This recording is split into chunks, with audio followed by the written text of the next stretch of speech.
Ever imagine walking into work, knowing you're about to make a real difference in someone's life?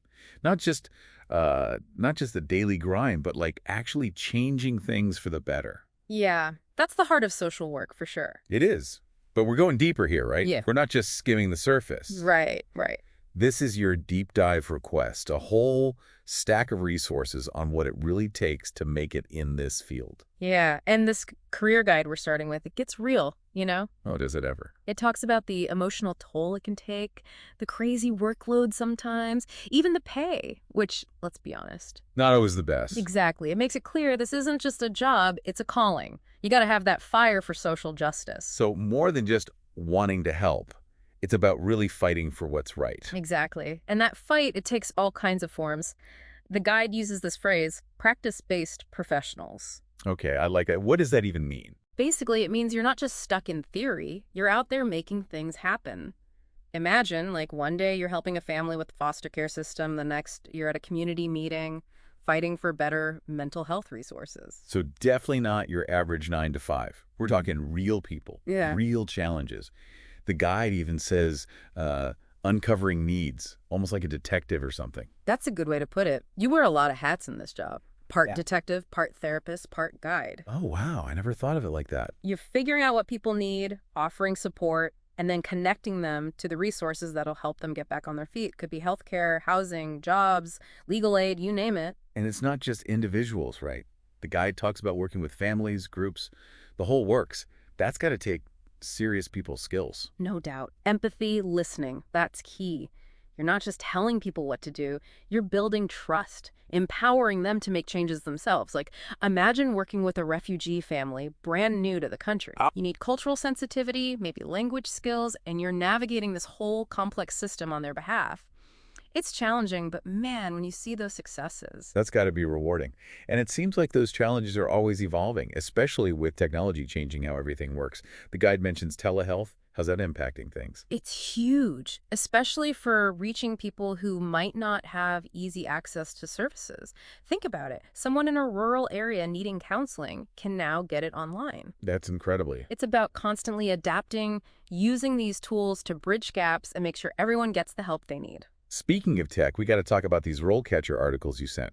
AI changing how the whole job hunting game works? That's It's a lot, right? a little intimidating. I get it, but honestly, it's not about tricking some system. It's about understanding how it works and using that to your advantage. So, like, AI is reading my resume now. Is that what you're saying? Basically, it's scanning for keywords, specific skills, making sure you're a good fit for the job. No more blasting out the same generic resume to everyone then. Not if you want to stand out. Think of AI as this really efficient but kind of literal-minded assistant. Okay. It needs to see the connection between your skills and what the employer wants right there on the page. A generic resume, it just doesn't compute. So how do I make my resume speak AI? Is that where this RoleCatcher thing comes in? With like AI-powered resume help and stuff? Exactly. It's like you wouldn't walk into an interview without prepping, right? Right. AI is like another interviewer you got to impress, and RoleCatcher gives you the tools to do that. Like a secret weapon. But having the right tools is just part of it, right? Yeah. What else does this guide say is important for success in this field? One thing that jumps out is they're big on planning your career, like right from the start. Not just winging it after you graduate. Not at all. They break it down, entry level to senior positions, and they stress internships, volunteering, getting experience under your belt. Makes sense. Get your feet wet. Exactly. Build those skills, make connections, because networking, that's huge in this field, they say. It's who you know. Right. It helps, but you got to have the knowledge and the connections. Networking opens doors to jobs, mentorship, all of that. It's not just who you know, it's how you present yourself too, you know? The guide, it really emphasizes that online presence. Right. LinkedIn, all that. Exactly. Got to showcase those skills, let people know what you bring to the table. And it goes beyond just having a profile. They even talk about portfolios. A portfolio for social work. What would that even look like? Think about it. You're a recruiter, right?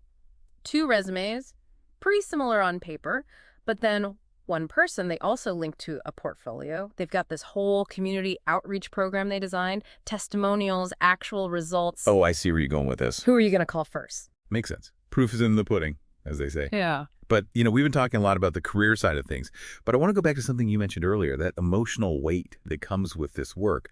The guide, it doesn't sugarcoat that at all. Not even a little bit. It's real about the burnout risk, the heavy caseloads, all the red tape that can just drain you. Imagine you start your day in family court, fighting for a kid, then you spend the afternoon battling paperwork so a senior citizen can get their health care. It's like every day is a whole emotional roller coaster. And the pay, like we said. Right. Not always a lot to show for it. Exactly. The guide acknowledges that. It says, look, the financial rewards, they might not always match the emotional investment. But, and this is a big but, it also talks about the fulfillment, the knowing that you're making a real difference in people's lives. So it's less about the paycheck and more about finding work that, I don't know, aligns with your soul or something. Exactly. It's about those victories, big or small. Yeah. A family reunited, someone getting back on their feet because you connected them with the right resources. That feeling, you can't put a price on that. I like that. It seems like the kind of field that really draws people who genuinely want to make the world a better place. Yeah.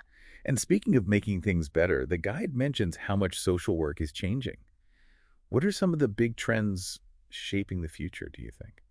One of the biggest is this whole idea of trauma-informed care. It's about realizing that trauma, it leaves a mark, you know? Absolutely. And it's not just about dealing with the immediate crisis. It's about understanding how past experiences, especially traumatic ones, can shape how someone sees the world, how they act. It's getting to the root of the issue, not just putting a Band-Aid on it. Exactly. Creating a safe space for people to heal, to feel heard. That's what it's all about.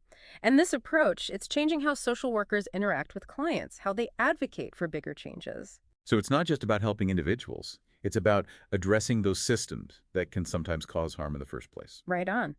And along with this trauma-informed care, there's also a big push for integrated health care, bringing together mental and physical health. Which makes sense because they're so interconnected. Totally. And social workers, they're in a unique position here. They see the whole picture, social, emotional, economic factors that all play a role in someone's well-being. They're like the conductors, making sure everything works together. Perfect analogy.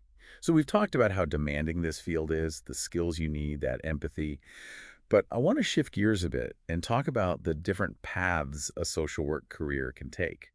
This guide mentions specializations, and some of them I had no idea.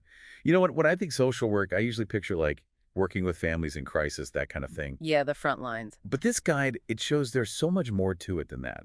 All these different paths you can take. Like, it mentions specializing in gerontology. That one caught my eye. Oh yeah, working with older adults, it's a growing field, for sure. With the aging population, everything makes sense. Absolutely. And it's not just about, helping with the day-to-day. You're talking healthcare systems, social inclusion, making sure people have what they need to really thrive as they get older. It's a whole other level of expertise. Okay. Okay, so that's gerontology. What about some of those other less conventional paths? I mean, you've got me curious now. Yeah, if you're thinking outside the box, how about forensic social work? Forensic social work. Okay, now that sounds intense. What is that exactly? So picture this. You're working within the criminal justice system, advocating for people impacted by crime. Could be counseling someone who's incarcerated, doing court-ordered assessments, even helping victims navigate the legal process. Wow, heavy stuff. Yeah, it's not for the faint of heart. You need to be comfortable with the law, obviously, have strong communication skills, and of course that empathy we talked about. Right, because everyone deserves someone in their corner. Okay, we've got working with older adults, navigating the legal system. Yeah. What about the tech side of things? Is there a place for that in social work? 100%. Actually, the whole world of social work tech is blowing up right now, using technology to, literally solve social problems. So, wait, you could be a social worker and a tech innovator. Exactly. It's What would that look like day to day? Give me some examples. Think apps that connect people with resources, online platforms for mental health support, even using data analysis to figure out where the inequalities are and how to fix them. It's about using those tools to reach more people, break down barriers. That's amazing. It sounds like no matter what you're passionate about, there's a way to bring that into social work and make a difference. That's what it comes down to, right? Yeah. And that actually brings us back to those RoleCatcher articles. Full circle. Because no matter what kind of social work you're into, you got to be able to sell yourself, right? Especially in this tech-driven world. It's true. You got to know how to talk about your skills, your passion, your experience in a way that To resonates. show them what you're made of. Exactly. It's about crafting your story, your commitment to this work, Yeah. showing them you're the one they need. Love it. Well, I think that's a good place to wrap things up, don't you? Yeah, I think so. So, for anyone listening who's thinking about a career in social work, I hope this has given you a lot to think about. It's not always easy, that's for sure, but it's definitely a field where you can make a real difference in the world. Do your research, find what you're passionate about, and don't be afraid to embrace those new technologies. You might just be the one to change the game. Thanks for joining us for this deep dive, everyone. We'll see you next time.